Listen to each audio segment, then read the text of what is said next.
नमस्कार सभी प्यारे साथियों को, कैसे आप सब। मैं राहुल यादव आप सभी का स्वागत करता हूं अपने YouTube channel target classes UP पर। उम्मीद है कि आप सभी लोग जबरदस्त तैयारी में लगे होंगे और आपकी जो परीक्षा की डेट है वो डेट नज़दीक आने वाली है। अब ज़्यादा समय नहीं बचा है, आप पूरे जुनून और जोश के साथ अपने परीक्षा की तैयारी में लगे होंगे और उस सपने को पूरा करने का भी समय आ गया जिसको आपने कई महीनों पहले अपने आंखों में देखा था। जो वर्दी का सपना आपने देखा था, उस सपने को पूरा करने का समय आ गया है। तो क्या आप उसी जुनून के साथ आज लगे हुए हैं जिस जुनून जुनून के साथ आपने फरवरी में उस परीक्षा को दिया था, या फरवरी में जो तैयारी आपकी थी, क्या उससे बेहतर तैयारी आप कर पाए हैं? अब तो आपको 5-6 महीने का और समय मिल गया है। अगर आपने अपनी तैयारी को बेहतर बनाया है तो बहुत बढ़िया है, अगर नहीं बनाया है तब आपके लिए ये बहुत ही कम समय बचा है और पूरी ताकत झोंक दीजिए। और जो बचे हुए शेष लगभग 20 दिन हैं, इन पे पूरी ताकत पूरा मेहनत 20 दिन करिए, ताकि इस बार आपका जो सपना है वो सपना आपका पूरा हो सके।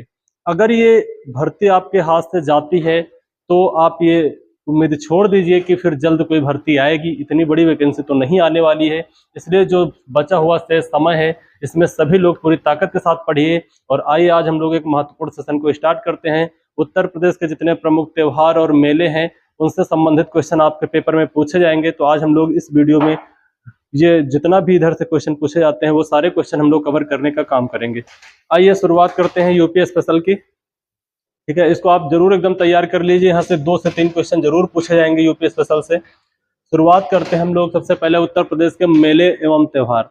तो आप सभी को पता होना चाहिए उत्तर प्रदेश में मेलों और त्योहारों से क्वेश्चन लगातार पूछे जाते हैं। और आप यूपी का पेपर में बैठने जा रहे हैं, उत्तर प्रदेश पुलिस के एग्जाम देने जा रहे हैं, तो यहाँ तो पूछने की संभावनाएं काफी ज्यादा है। तो शुरुआत करते हैं, आपसे सबसे पहले पूछा जाएगा उत्तर प्रदेश में सर्वाधिक मेले कहाँ पर लगते हैं।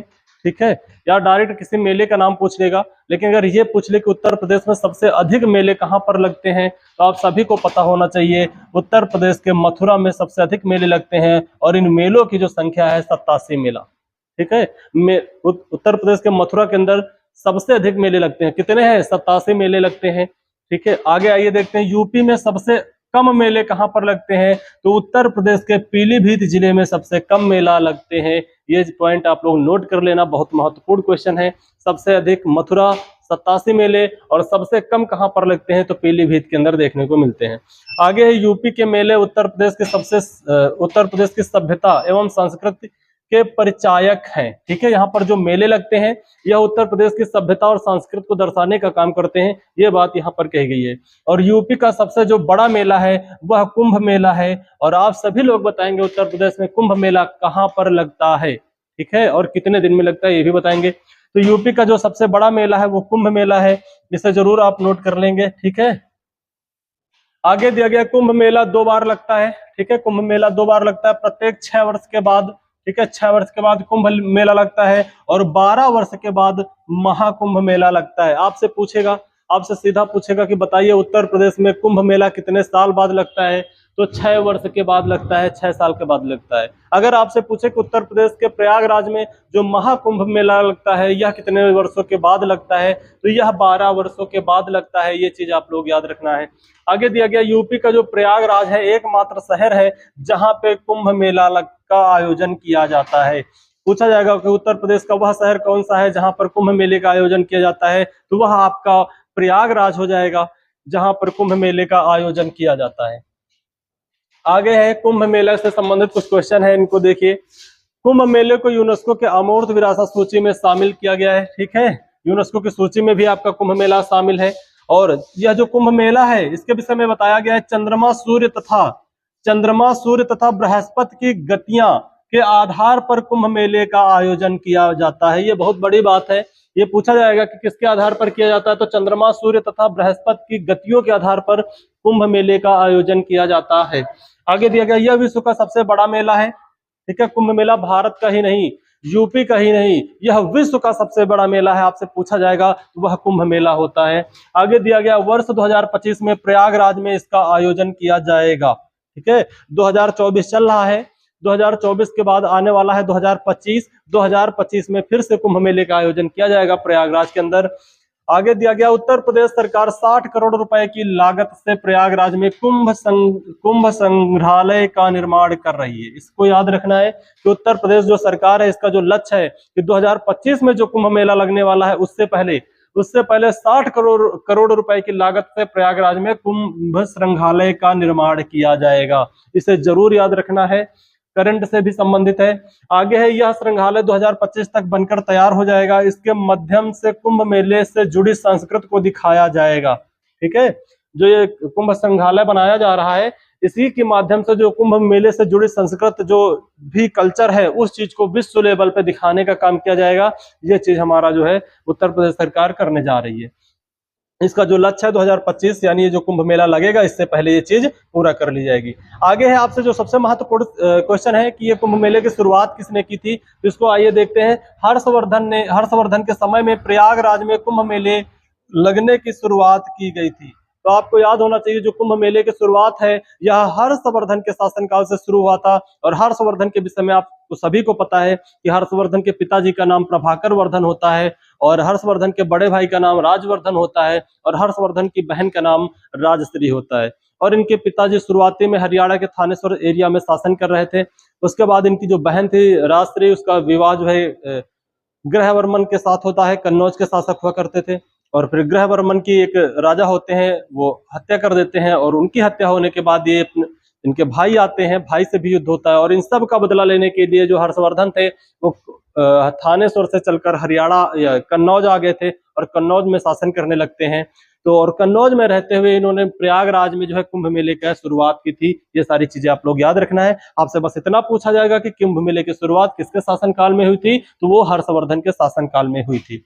एक क्वेश्चन आप सभी लोग बताएंगे कि हर्षवर्धन जो था ये दक्षिण भारत के किस राजा से हार गया था और इसका उल्लेख किस अभिलेख से मिलता है। इसका आंसर आप सभी लोग कमेंट में जरूर बताएंगे।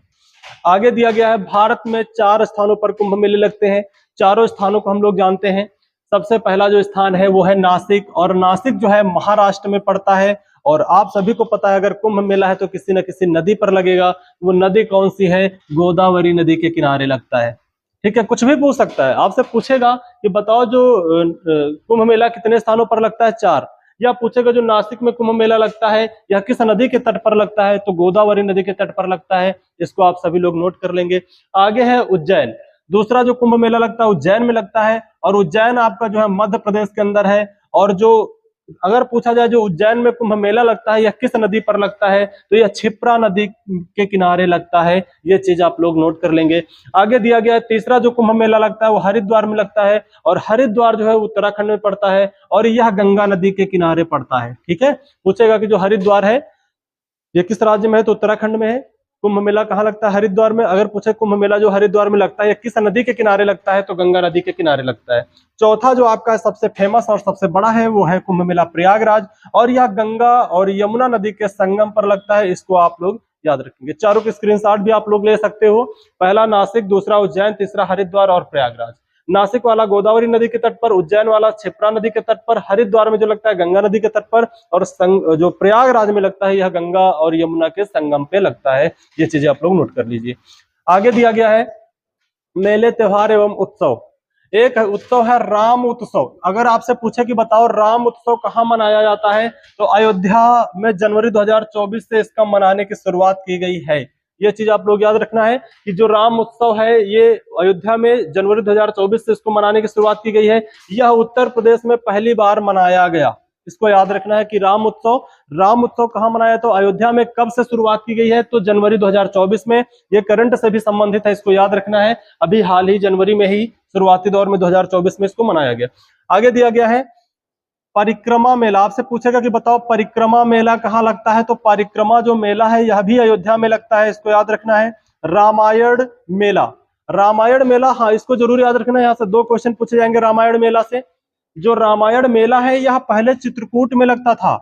ठीक है, जो रामायण मेला है यह पहले चित्रकूट में लगता था, परंतु वर्तमान में यह अयोध्या में मनाया जाता है। इस पॉइंट को आप लोग नोट कर लेंगे। अगर आपसे पूछे वर्तमान में रामायण मेला कहां पर मनाया जाता है, तो वह आपका आंसर हो जाएगा अयोध्या के अंदर।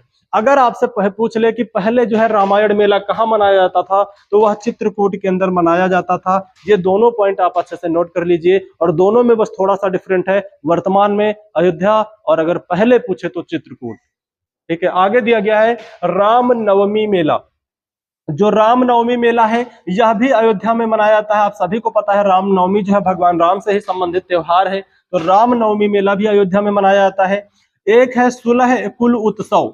तो सुलह एक कुल उत्सव आपसे पूछेगा, तो सुलह एक कुल उत्सव जो है वो आगरा के अंदर मनाया जाता है, और इसकी जो सुलह कुल उत्सव की जो शुरुआत हुई थी यह अकबर के द्वारा की गई थी। ठीक है, और यह मेला जो है सर्वधर्म सम्मान के लिए शुरू किया गया था। इसमें सभी धर्म के लोग जो है शामिल हो सकते थे। तो आपको बस इतना याद रखना है, सुलह कुल जो उत्सव है यह आगरा में मनाया जाता है। इसकी शुरुआत किसके द्वारा की गई थी, तो वह अकबर के द्वारा शुरू की गई थी। और आप सभी को पता है अकबर जो था पढ़ा लिखा तो नहीं था, लेकिन बहुत ज्यादा दिमागदार व्यक्ति हुआ करता था। अकबर के विषय में आप सभी लोगों ने हिस्ट्री में जरूर पढ़ रखा होगा। आइए देखते हैं, अगला है बटेश्वर मेला है।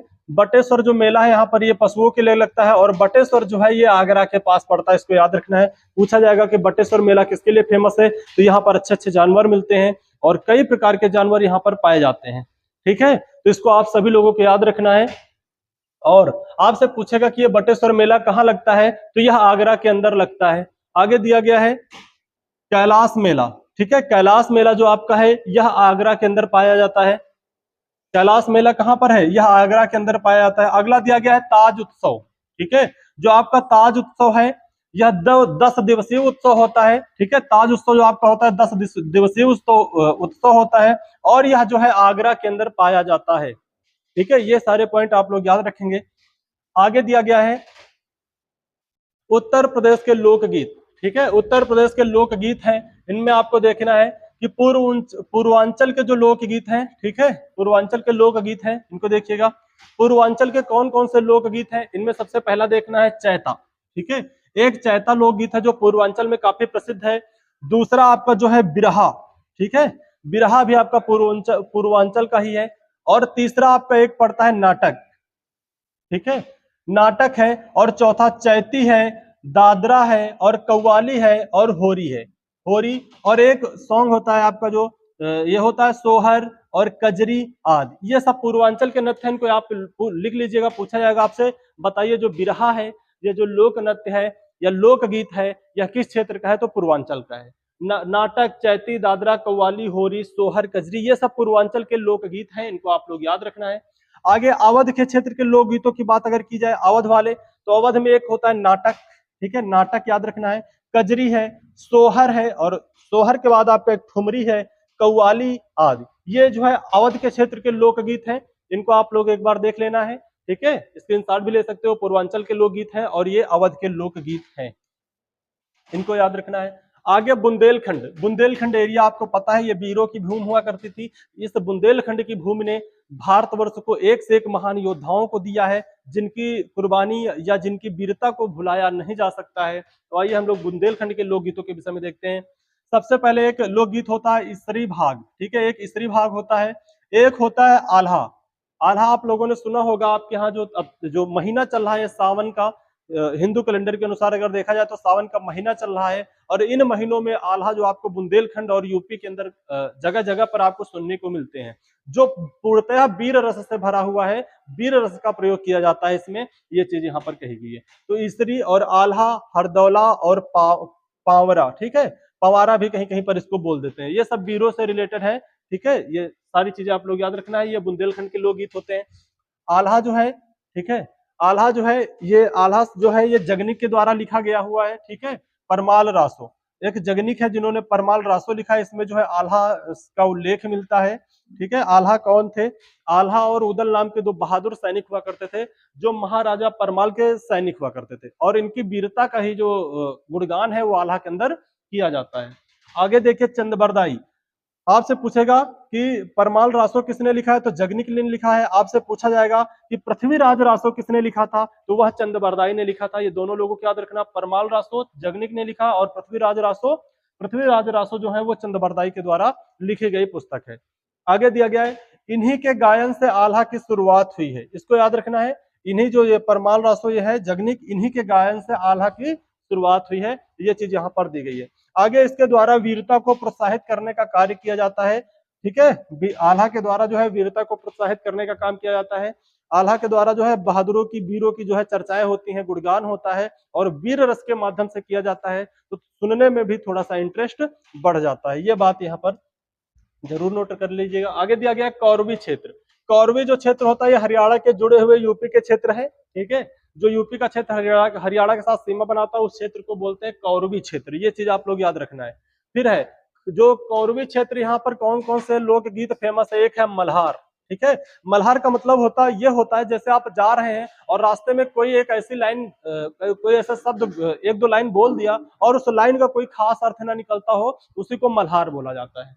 ठीक है, कभी कभी आप जाते हैं और जाते जाते आपके अंदर अचानक कुछ ऐसा उमंग आती है, जुनून आता है और आपका मन करता है कि हम भी गाएं क्या, और आप गाना शुरू कर देते हैं, इसी को मल्हार कहा जाता है। आगे देखिए पश्चिमी उत्तर प्रदेश के लोकगीत जो हैं, यहाँ पर जो सबसे ज्यादा फेमस है एक है रागनी और एक है ढोला मारू। ठीक है, और लोकगीत जो है मुख्यतः जो राजस्थान से हैं, परंतु मेरठ तथा आगरा जिले में इसे गाया जाता है। तो इनको याद रखना, पश्चिमी उत्तर प्रदेश से रागनी और ढोला, और ये जो है संबंधित कहाँ से है, राजस्थान से, लेकिन ये आगरा जिले के आसपास, मेरठ के आसपास गाए जाते हैं। अगला है रोहिलखंड क्षेत्र में लोकगीत।